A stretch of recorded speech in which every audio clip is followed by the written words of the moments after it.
Right now, all eyes are on the southeast as Nnamdi Kanu's judgment day draws very close. The tension, the emotions, the movement, everything is building up like a heavy storm before rainfall. People are watching, waiting, and wondering what will happen next. Across many towns in the southeast, you can feel the pulse of the moment. People are talking in buses, in markets, in offices, even at home. The name Nnamdi Kanu is back in every conversation, and everyone seems to have an opinion. As the court prepares to deliver its decision, there's been a noticeable rise in activities across the region. Some supporters are coming out in groups, some are praying quietly, while others are simply keeping their eyes on the news, waiting to hear what will come out of Abuja. The feeling in the air is mixed, part hope, part fear, part curiosity. And that's what makes this story so intense. Before I go further, please make sure you like this video and subscribe to the channel because this story is unfolding in real time and we'll keep bringing you the truth as it happens. Now, let's break it down in simple words so everyone understands what's going on. The Federal High Court in Abuja has fixed November 20th, 2025 as the day to deliver judgment in the case of Nnamdi Kanu. This is the same man who has been leading the call for self-determination for people in the southeast under the indigenous people of Biafra, better known as IPOB. He has been in detention for a long time now, and this judgment will decide what happens next, whether he goes free, remains in custody, or faces a new legal direction. In many communities, you'll find people saying things like, "This is our time," or "We just want justice." Others are cautious, saying they want peace, that whatever happens, it should not bring another round of trouble. And that's because the Southeast has seen its share of unrest, especially on days linked to Kanu's court appearances. Shops close, roads go quiet, and the atmosphere becomes tense. People are tired of fear, they want peace, but they also want fairness. So it's a very emotional balance. Reports show that in some towns, supporters have come out in numbers, waving flags, wearing white clothes, and singing songs of hope. They say they are not out to cause trouble, but just to show support. In other places, though, it's quiet. People are watching from a distance, staying indoors, or simply waiting to see how the story plays out. Some say they've had enough of street protests and want everything handled through the courts. That's why the turnout has been different in each area.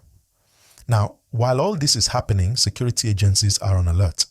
Police and military presence have increased in several parts of the southeast. Checkpoints have been set up and officers are being careful to keep things under control. The government has made it clear that peace must be maintained before, during, and after the court's decision. They don't want any situation that will lead to violence or destruction. And honestly, most people agree with that. Everyone is praying that this doesn't lead to another round of tension. Please, if you are following this story and you want updates as they happen, don't forget to like this video right now and subscribe. That's the best way to stay informed as we continue this discussion. Now, back to the case itself, Kanu's legal team has been very active. They filed several motions asking the court to drop the charges or to delay the judgment. One of the main arguments is that the law used to charge him has been repealed, meaning it no longer exists. So, in their view, he cannot be judged by a law that's no longer valid. They've also questioned whether the court has the right to continue the trial at all. It's a very technical legal argument, but it could make a big difference. On the other hand, the prosecution, that's the government's legal side, says the case must go on. They believe the evidence is clear and they want the court to give a final decision. That's why November 20th is such a big date.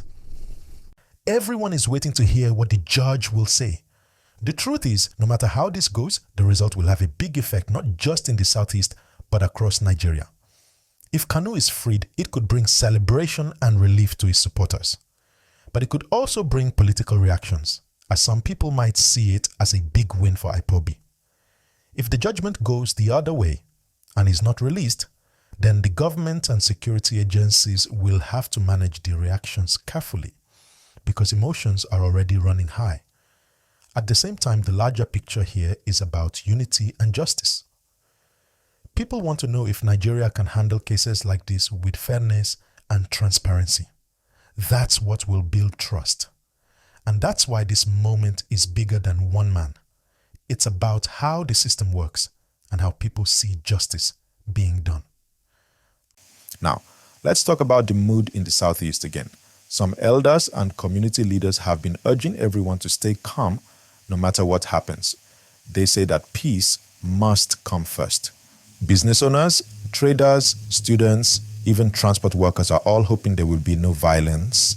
In fact, some churches and youth groups have started organizing prayer meetings. They say, let the truth prevail, but let there be peace. And that message has been spreading fast across social media.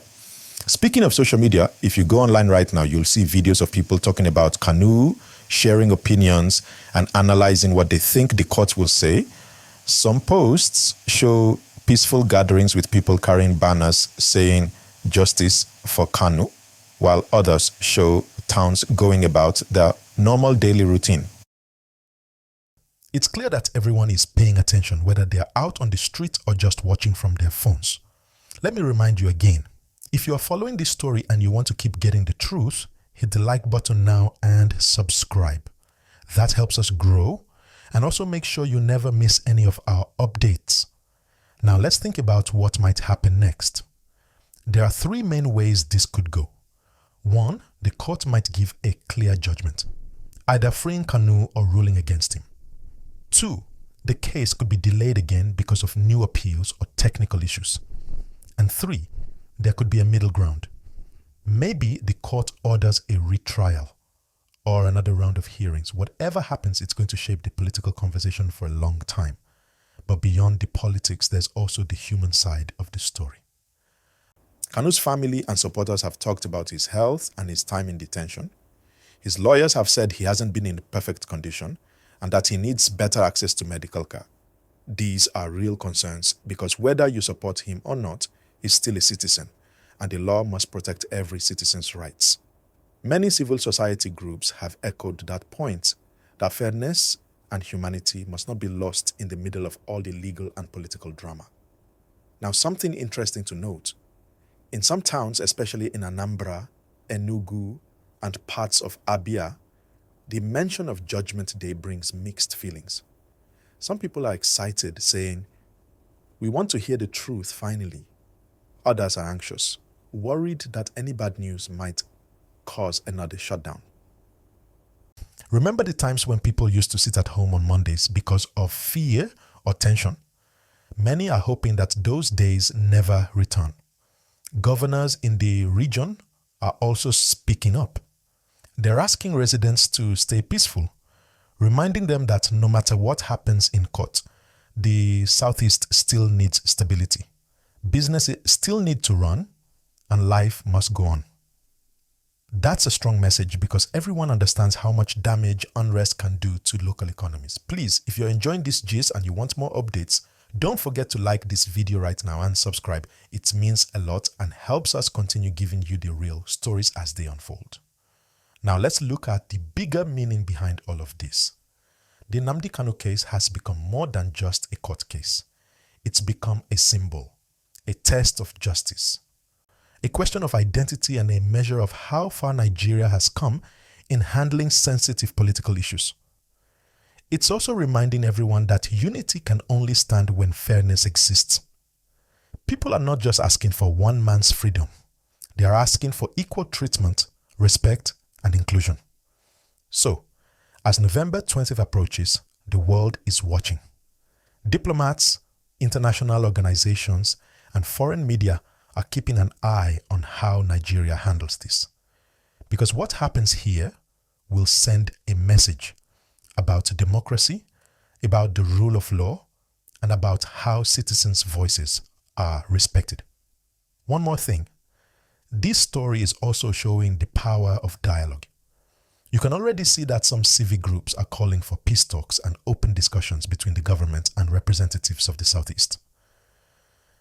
The goal is to reduce tension and find a long-term solution to the grievances that have built up over time. That's a smart move because no matter the outcome in court, lasting peace can only come through understanding and honest conversation. As I wrap up this part of the gist, remember, whatever happens in court, we all share a common hope: peace, justice, and unity. The Southeast deserves calm. The country deserves progress. And the people deserve truth. Now I want to ask you, do you think the court will deliver a fair judgment? Drop your thoughts in the comment section below. And please, if you haven't done it yet, like this video and subscribe to stay connected as we continue following this story closely.